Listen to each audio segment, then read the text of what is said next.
Salam sigap dan shalom. Renungan kita pada hari ini, Kamis 22 April 2021, berjudul Kasih Karunia Allah Cukup Untuk Setiap Keperluan. Ayat intinya terdapat di dalam 2 Korintus 12 ayat 9. Tetapi jawab Tuhan kepadaku, cukuplah kasih karuniaku bagimu, sebab justru dalam kelemahanlah kuasaku menjadi sempurna. Sebab itu, terlebih suka aku bermegah atas kelemahanku, supaya kuasa Kristus turun menaungi aku. Pena Inspirasi menuliskan yang dimaksud dengan judul renungan kita pagi ini, Kasih Karunia Allah Cukup Untuk Setiap Keperluan, sebagai bukti seseorang sudah diubahkan oleh anugerah Allah adalah sebagai berikut. Pertama, kasih karunia Kristus cukup untuk setiap keperluan untuk melawan setan, agar supaya setiap orang percaya itu bisa meraih keberhasilan.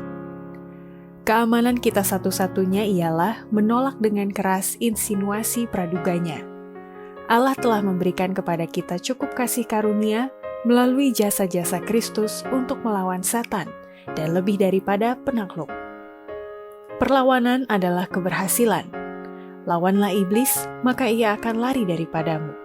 Perlawanan harus tegas dan teguh. Kita kehilangan semua yang kita peroleh jika kita melawan hari ini dan menyerah besok. Kedua, kasih karunia Kristus itu cukup untuk setiap keperluan, tetapi itu tidak bisa dikembangkan dalam sekejap. Makanya setiap anak-anak Tuhan berusahalah untuk hidup suci dan teguh, mentaati yang benar dalam kehidupannya sehari-hari. Kasih karunia berharga Roh Kudus tidak dikembangkan dalam sekejap.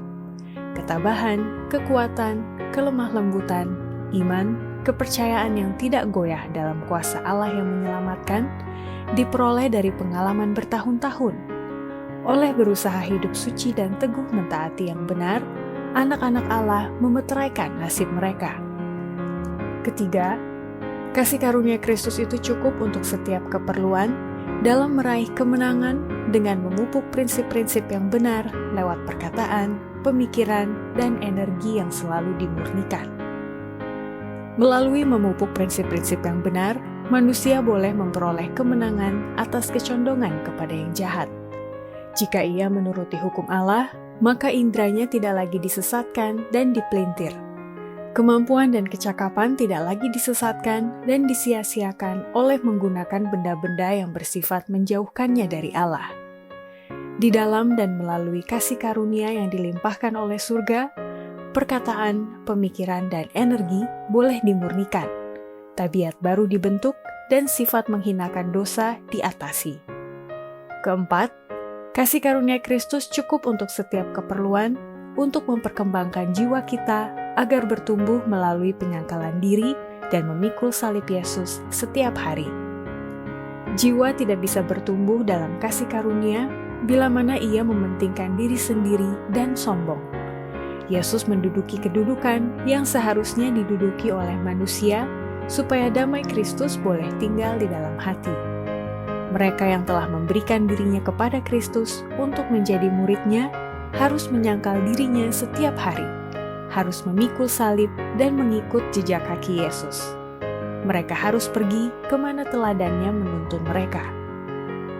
Demikianlah renungan kita pada hari ini, kiranya Tuhan memberkati kita semua.